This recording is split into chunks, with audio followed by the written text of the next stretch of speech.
Hi everyone, so it's time for our weekly meal plan episode. If you haven't listened before, in this episode I share with you the meal plan that I have for my family for the upcoming week.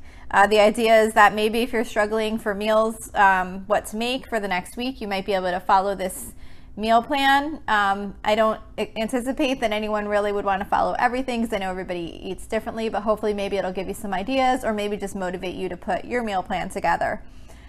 This isn't any fancy recipes or like very, very varied meal plan in any way. I have a rotation that I follow, which, for example, we do hamburgers every other Monday, we do tacos every other Tuesday, that type of thing.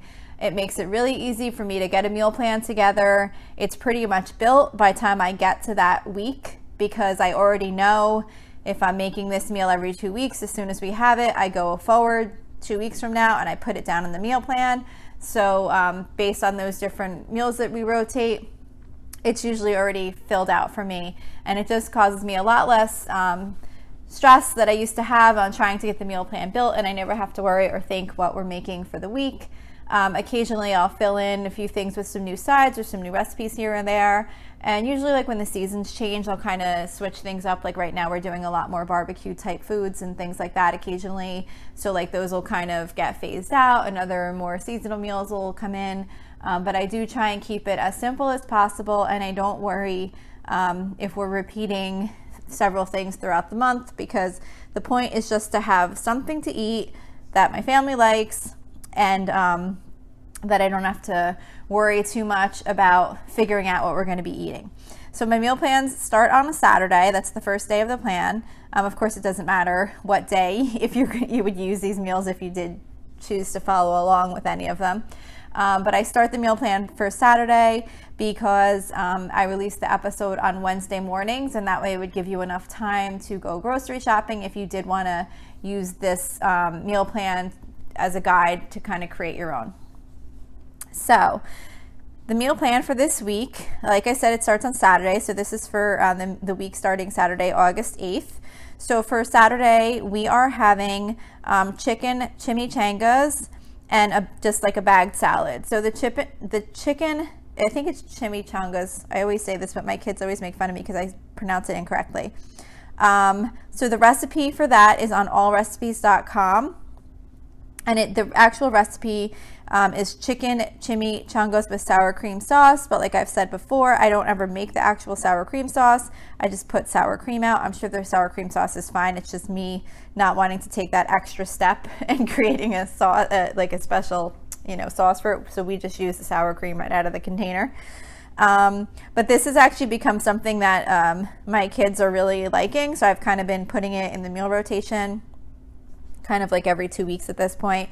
And it's really just kind of like you just boil chicken in like seasonings and you shred it, and then you make like the chimichangas with flour tortillas, and I do them in the air fryer. It comes out really good, and it's a pretty simple meal.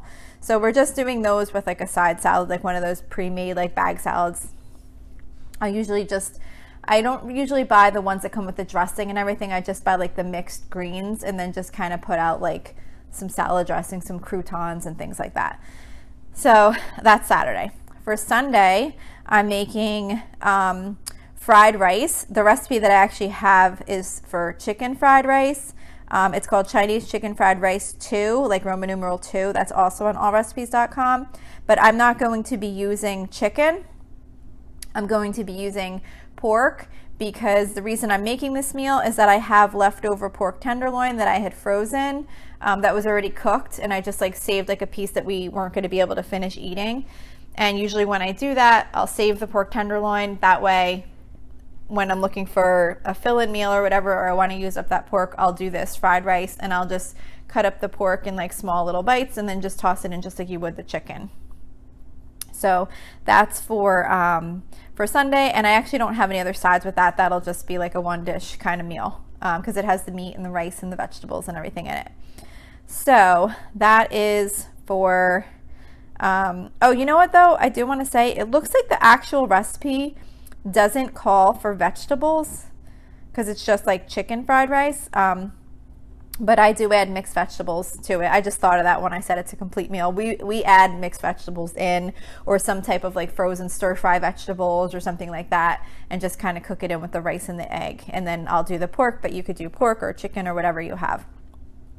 Okay, so then Monday is going to be a grilling day, and we're going to do grilled chicken and ribeye steak.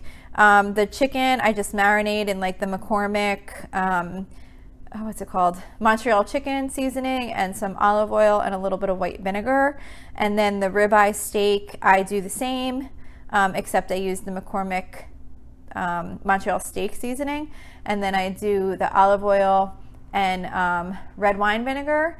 And that I actually marinate as soon as I buy it, and then I freeze it that way. That way the day I take it out to defrost, it's already sitting in the marinade, and it seems to come out really good. I don't know if technically that's the right timing of how long it's supposed to be in the marinade, but it works out really well for us. So we're gonna do that's kind of like our main dishes, are the grilled chicken and the ribeye steak on the grill. And then I'm also gonna do Hellman's original potato salad, and that's from food.com. And then I'm also gonna do roasted rainbow vegetables in the air fryer, and that's from allrecipes.com. And the funny thing is I just noticed that actual recipe on allrecipes.com, at least from when I had downloaded it into my recipe app that I use, it shows like a 1/2 star review. And I'm thinking, I just thought that was kind of funny, because it's just like roasted vegetables in an air fryer. Like, how bad could it be? I mean, it's not even hardly a recipe. It's really just like cut up like bell peppers, squash, zucchini, mushrooms, and you just kind of mix it all together and season it with oil and vinegar and salt and pepper, and then either roast it or cook it in the air fryer. So, I mean, it's kind of funny to give that a bad review. It's just roasted vegetables. So that's what we're doing on Monday. Then Tuesday is taco night this week. So like I said, we do tacos every other week, and then the week in between we do a make at home Chipotle night, where I do like Chipotle bowls type thing. We just had that tonight actually. So yeah, so Tuesday's gonna be tacos, and I don't have a special recipe for that. It's just taco. We just use usually ground chicken or ground turkey, and I just season it, and then we just put out like taco shells, flour tortillas, shredded cheese, sour cream, all that kind of stuff, lettuce, tomato, whatever you like to put on tacos. And then I also have a recipe that I make for my one daughter who doesn't eat meat, which is Instant Pot Lentil Tacos, and it's just like a vegetarian taco filling. And that recipe is from tastebetterfromscratch.com if you're interested in that. It's really pretty good, and we actually use the leftovers to make like nachos and things like that too. So that's a really good taco filling also, if you don't want to do the meat, or if you just want like another alternative. So then for Wednesday, we're doing the best Instant Pot pork tenderloin, and that's from thekitchen.com. It's the kitchen, kitchn.com, and it's really just a simple seasoned pork tenderloin cooked in the Instant Pot. And you know, if you don't have an Instant Pot, then you might have to find an alternative for that one. But if you do have one, it comes out really good and tender. And that, well, pork tenderloin seems like it always comes out tender, but that recipe is really good. So we're doing that. And then on the side, I'm gonna do easy rice bake casserole, which is from foodnetwork.com. And that's pretty good side dish. I think it goes really well with a lot of things. If you like spinach, it has like rice and spinach and milk and eggs and cheese, and it's kind of like a rice casserole that you bake in the oven. That's something we started making fairly recently, and I've kind of been adding it into our meal plan more often. And then we're also doing with that air fryer roasted cauliflower. The recipe is actually called air fryer roasted cauliflower and broccoli, and that's from allrecipes.com. But I don't usually do the cauliflower and broccoli. I usually just pick whichever one is on sale. No reason really, it's just kind of how I've been doing it. And then we just kind of alternate. Sometimes we have cauliflower, sometimes we have broccoli. So then Thursday, we're doing, we usually do like soup and grilled cheese a lot on Thursdays, or we also do breakfast for dinner sometimes on Thursdays. So this Thursday we're doing slow cooker corn chowder.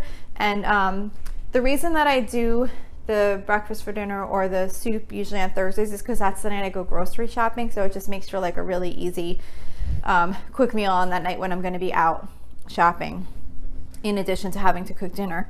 So anyway, the slow cooker corn chowder is from damndelicious.net, DAMN delicious.net, and it does call for bacon. I actually don't make it with the bacon in it, but I'm sure it would be really good. And it calls for 6 ears of yellow corn, and you remove the kernels, but I've actually just been using 2 cans of the whole kernel corn, and it comes out really good still. So however you want to do it, if you don't have the time to do the corn yourself, you can always use canned corn. It does come out really good.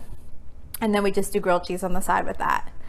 And then the last meal of the week is for Friday. And for Friday, we are doing Jenny O's best ever meatloaf. So it's just like a turkey meatloaf recipe. It's just the one that my kids have always eaten as they've grown up. So that's what they're used to. That's from allrecipes.com. And with that, we are having shells and cheese, just like a box of Velveeta shells and cheese. They always like to have that with the meatloaf for whatever reason. I guess it's just something we've always made. And then I'm doing green beans on the side, just fresh green beans. And again, I'll just toss those in the air fryer. You could roast them in the oven or however you like it, or whatever vegetable you like. So that's the meal plan for this week. I hope maybe this is helpful to you if you want to use any of the recipes. I do have them shared on the Facebook page. I believe pretty much all the ones that were on this meal plan for today have since been posted on the Facebook page in the past, because most of these have been repeats now at this point as far as the meals that we've kind of run through. So you can find those there.